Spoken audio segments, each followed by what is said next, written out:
the day, we'll be having financial advice from the lovely Marie from Breadline London. There will be a screening of a powerful short award-winning film, which is exploring the relationship between 3 generations of men. And we wanted to follow that with a male-curated panel discussion, which I think you have volunteered to be part of, my dear. You didn't hear that one, did you? You didn't hear that one, did you? I think you just popped over to them again. So with this event happening in Chestnuts, Yes. would there be more regular ones? Would it be like quarterly, monthly? Do you know what? I'll be very honest with you. At this precise moment in my stage of health, I do not know. And that is the honest to God truth of it, because my body has been in a very tumultuous state from last year, you know, and since 2006, I haven't really had to worry about any of my health issues. However, hypertension is kind of creeping up and making itself known at this precise moment. And I know myself enough to know that maybe I need to take a break, you know. So I would love to be able to facilitate that.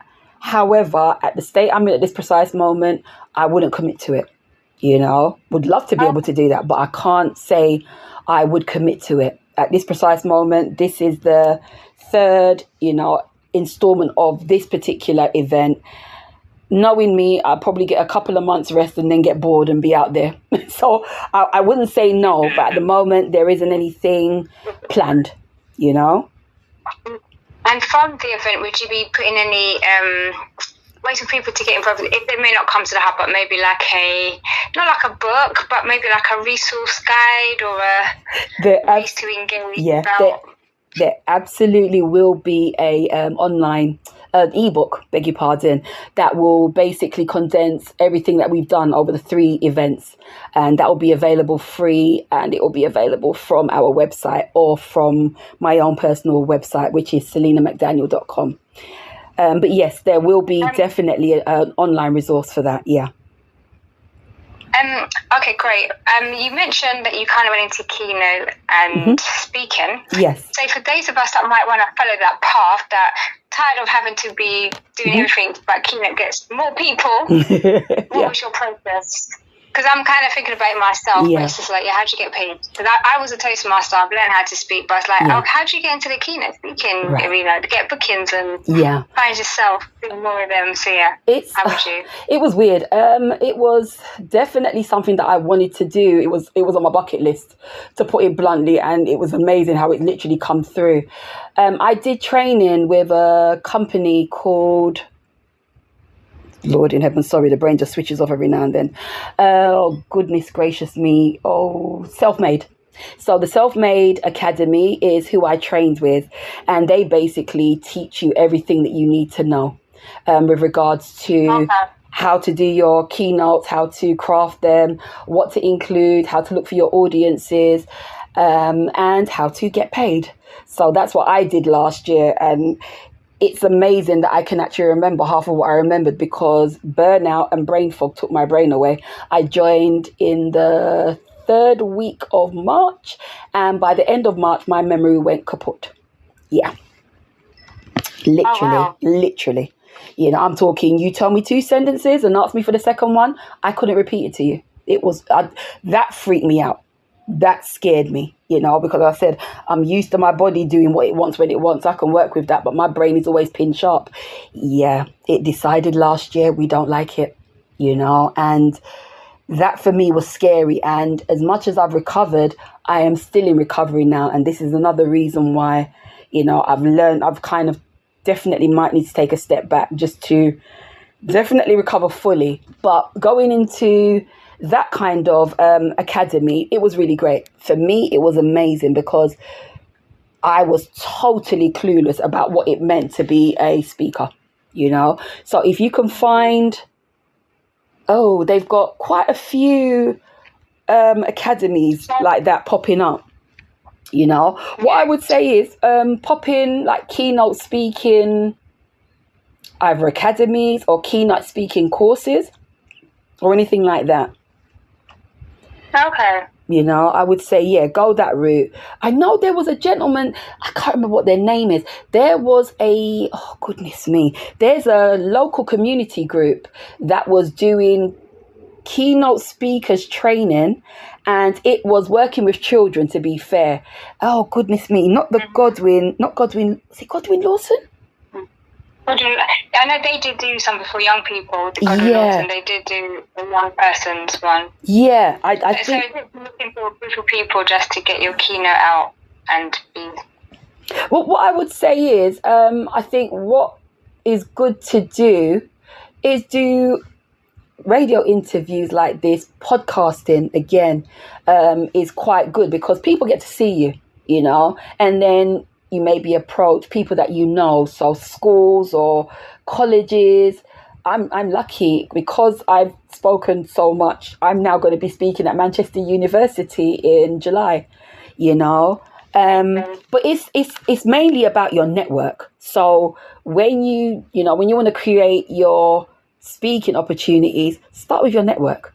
Literally start with your network, and as they like to say, be consistent. I don't know how consistent I've been, but yeah, you know, it's.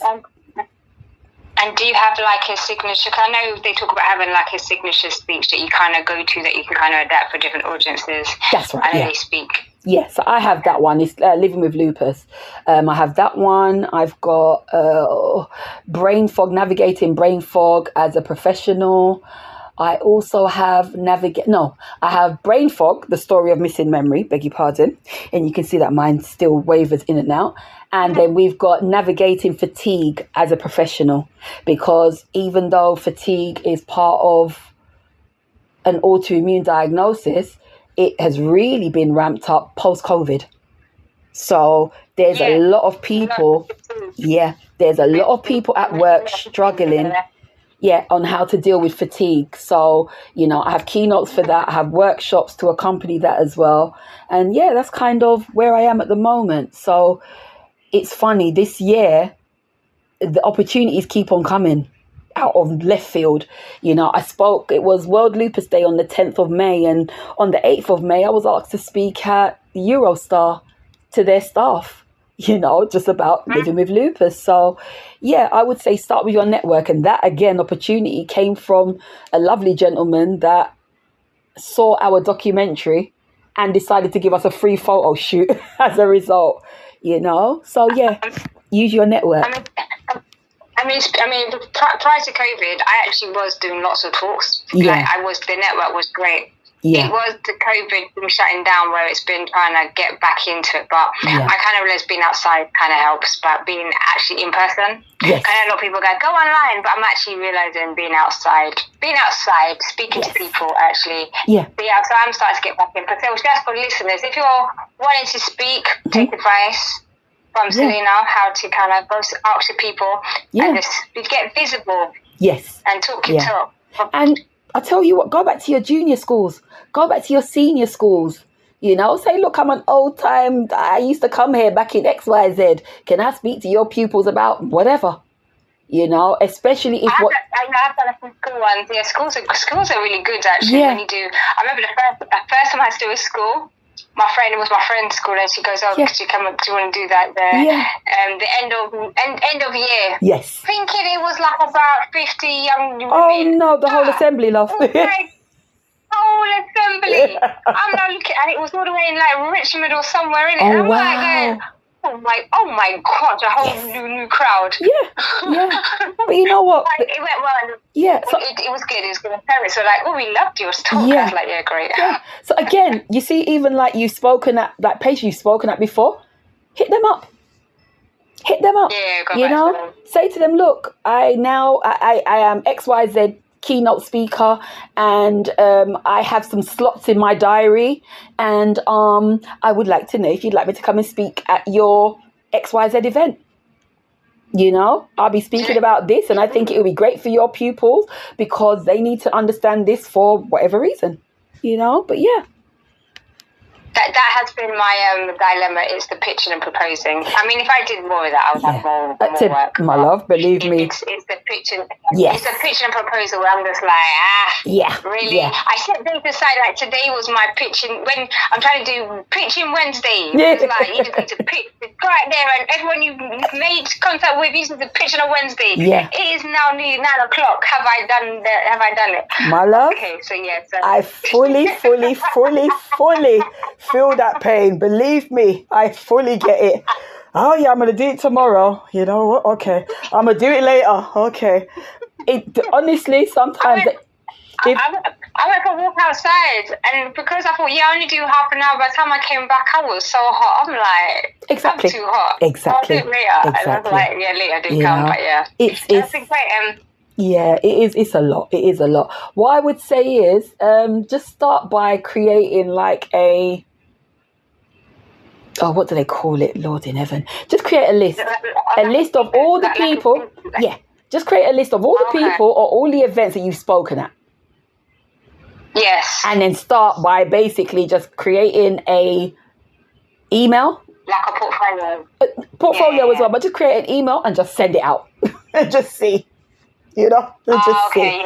Once you get into the groove of it, it becomes easier. But start with the people you know, because I think that is where, you're more likely to get your confidence up as well. And then you can kind of start reaching out or pray that, you've done so great that they start recommending you to other people. That's what I would say. And yes, always ask for recommendations. Hear me with my big talk. Do I remember to ask when I'm there? But yes. As recommendations, and always ask for least expenses or honorarium, because people love I ain't got a budget. Well, you know what? If they haven't got a budget, what my mentors had said to me was, okay, ask them for the recommendation. Ask them for what's the recommendation? What was the other one? Ask them for a recommendation. Ask them for something like filming, or like they film it, like get the publicity, and then just network in the crowd while you're there, and see if you can find nobody else to speak to. That's true. Yeah. You utilize it. So utilize it as a. Even them same parents that you said, they loved it. Just kind of say, well, you know what? If you would like me to come and speak to your workplace about X, Y, Z, let me know.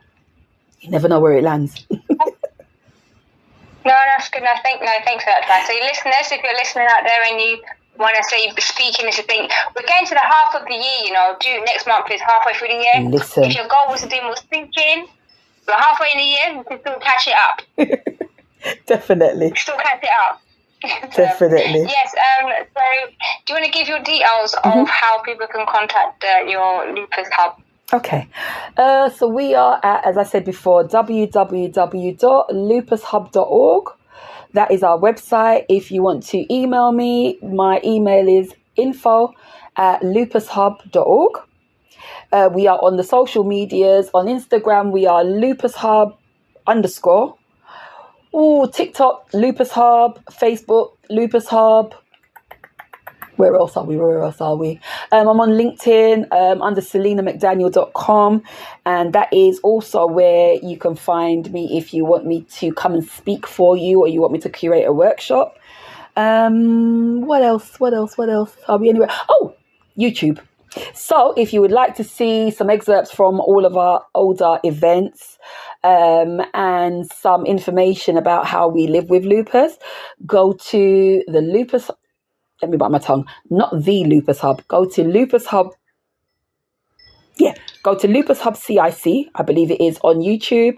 And there's also a Celena McDaniel Living Well Regardless page on YouTube as well, which is giving you a bit more of my speaking scenarios. Yeah, so that's where you'll find me. Fantastic. Supreme, are you back? Supreme? I was so enjoying it, Celena. Thank you. Celena, you've got such a flow, it's unbelievable. I also asked Celena for Supreme as well. I asked for Supreme because he gets lots of speaking requests, but we're not always organised. So yeah, definitely. He was taking notes. Great, Supreme. He was taking notes. Great, Supreme. Yeah, no, definitely. Because you know what? I remember when we had our last Lupus Hub event, it was DJ Supreme that got the men speaking, when he started to talk about, I do my self-care. Yes, I do. I was like, oh my goodness, it's great. So please do, And as I said before, Mr. Supreme, please remember that you have kindly agreed to be on our panel to speak to the gents at our event on the 5th. On June the 5th or the 6th? The 5th. The 6th, is it? The 5th. The 5th, okay. Yeah. It's a Friday. Would you be available? Well, now that you've asked me, I will make myself available.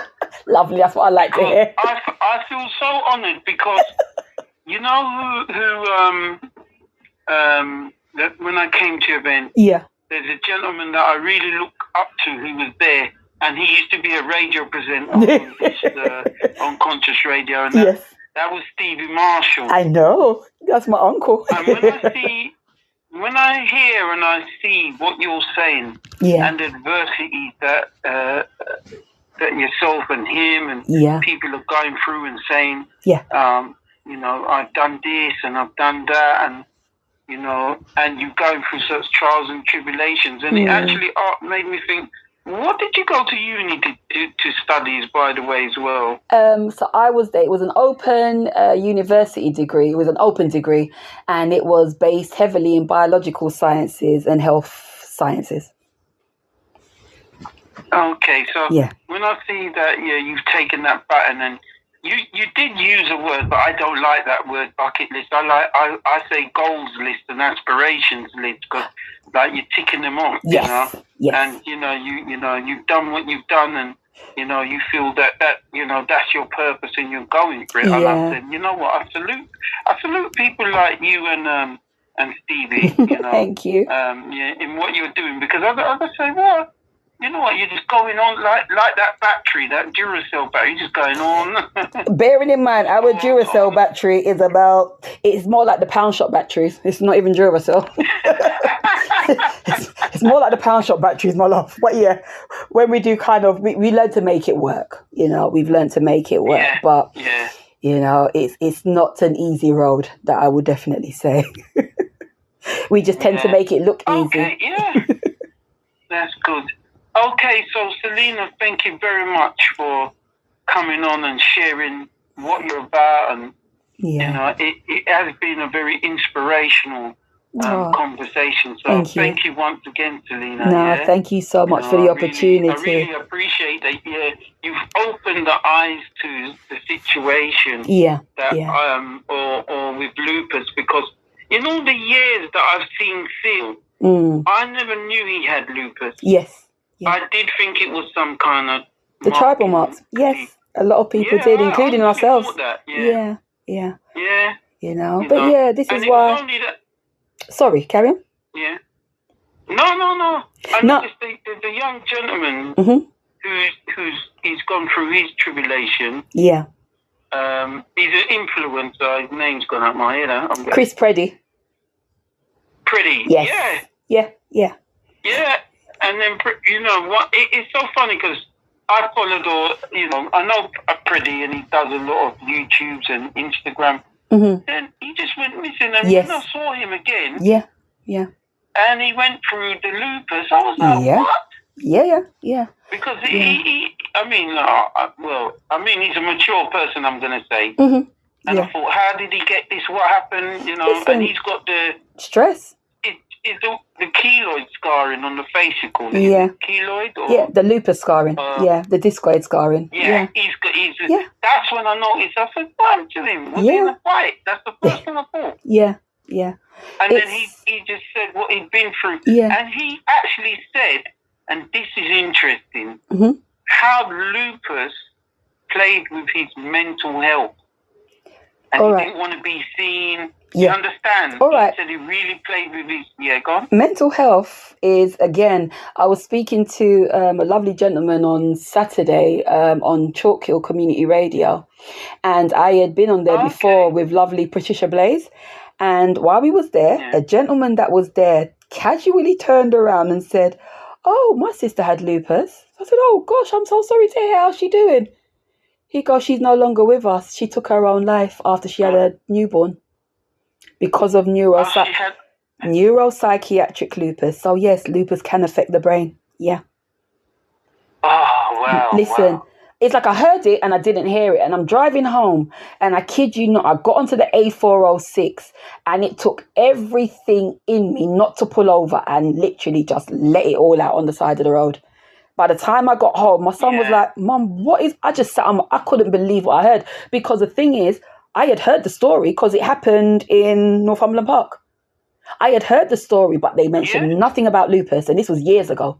To be fair, this was a good while back. But I didn't know she had lupus.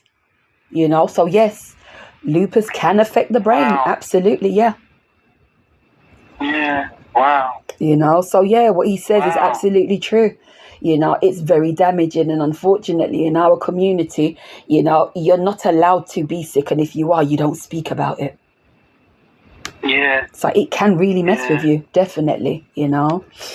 Yeah. We're pretty... I mean, when you're... I'm going to use the word, when you become public property. Yeah. That's when you kind of... It gets to you because you're obviously... Because he must be...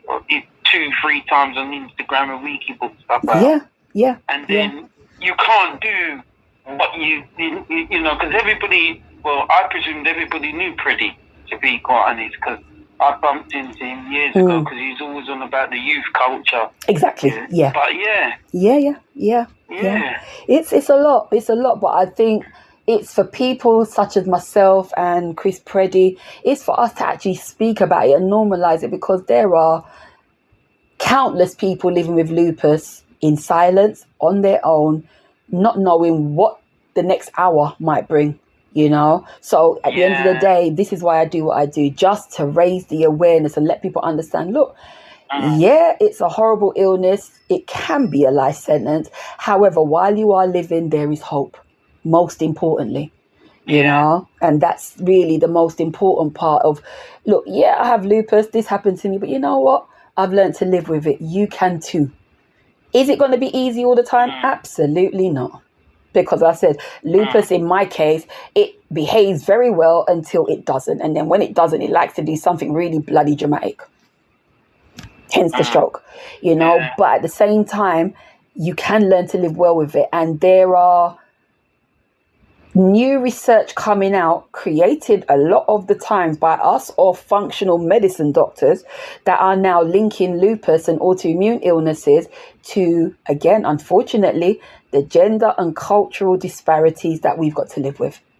You know, a lot of autoimmune illnesses have got historical or unprocessed grief or trauma at its root. And then we eat messed up, so then the gut gets involved. And once that happens, you've got a perfect storm for a lupus or an autoimmune diagnosis, you know. So these are the things that I really try to speak about when I talk, because at the end of the day, there is a lot a person can do to navigate their lupus and live well with it. You know, don't get me wrong, as I said, if your organs are involved, go to the hospital. Do not play with it, because lupus will lay you out. However, you know, there are natural holistic ways where you can learn to live better with it, you know. That much I will definitely say. And that is being proven day in, day out now. Unfortunately, not on the NHS, but there are functional medicine doctors now that are literally up in arms, and they're saying, look, we've got to live better overall, you know, but especially when it comes to the autoimmune illnesses. So yeah, that's what I speak about, you know. Wow, thank you. You've just opened my eyes, and I do find it inspirational as well, because I said to myself, wow, you know, sometimes we moan and groan about things, and then you think, what? You know, there are bigger challenges out there, but once again, Celena, thank you very much. Thank you so much. Thank you very much. Definitely catch up on June the 5th, yeah? Yes, thank you. Much appreciated. Okay. You know? Yes, thank you. Yeah, thank you so much. Thank you so much, you know. And listen, if you need what would you call it? if you need a buddy to kind of get you in the right direction or to prompt you, call me. Well, I might just make you my accountability partner, because I said I needed to do 8 podcast guests, and I've done 2. Well, you know what? You're done too. I just needed 10 podcasts. I've done 2. Got 8 more to go. That's all right. And this is about me that's actually about me going out and actually asking. These literally 2 fell on my lap, so I need to be a bit more proactive. So, yeah. Well, you know what? I could do with 1 too. So yes, whenever you're ready, my love, feel free. All right, yeah, let's have an accountability partner. I work home and I've got to check in with someone and go, have you done it? Yeah, of course I did. And the shame of saying, no, I didn't, will get you moving, so that's fine. Definitely. All right then, no worries. But thank you so much for having me on. It was absolutely a pleasure. More important. Thank you. All right, you take care now.